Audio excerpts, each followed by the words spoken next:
Hi, I'm Bill Craighead, the new director of the UCCS Economic Forum, and I have some quick hits for our July dashboard. Many thanks to my colleague Joe Craig.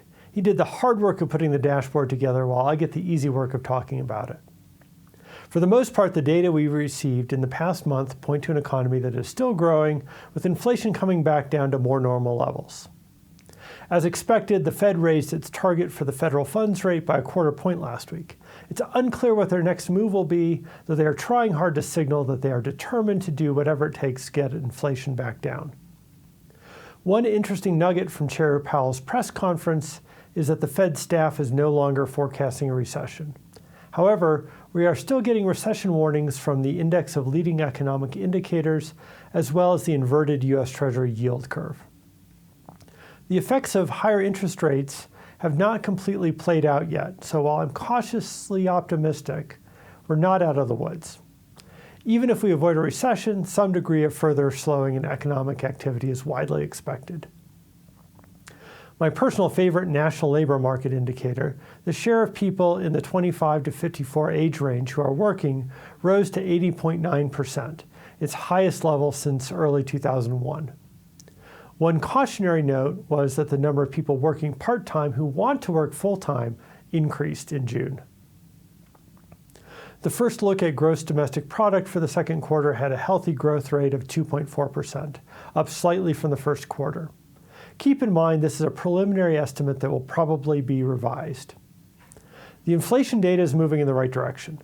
The year-on-year change in the consumer price index came in at 3% in June, well down from its peak of 9.1% a year earlier. Much of that drop was driven by food and energy prices. Since these can be volatile, we often look at a core inflation measure which takes these categories out. The year-on-year change in the core consumer price index showed continued progress as well, coming in at 4.8% in June, down from a peak of 6.6% last September. The Atlanta Fed's wage tracker showed a 5.6% rate of increase in median wages in June.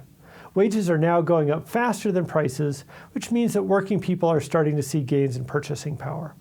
This may help explain why consumers are feeling better about the economy. The preliminary reading on the University of Michigan's Index of Consumer Sentiment showed a big jump in July.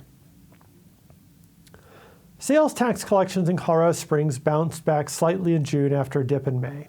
However, for the year, the city's sales tax revenue is less than 1% above where it was at the same point last year. Local real estate indicators are still subdued, as we would expect with higher interest rates. Vacancy rates for offices and retail spaces increased in the second quarter. Home sales increased slightly in June, but are still well below last year's pace. Compared to last year, sales in June were lower by 25%, and the median sale price of a single-family home was 2% lower than a year ago.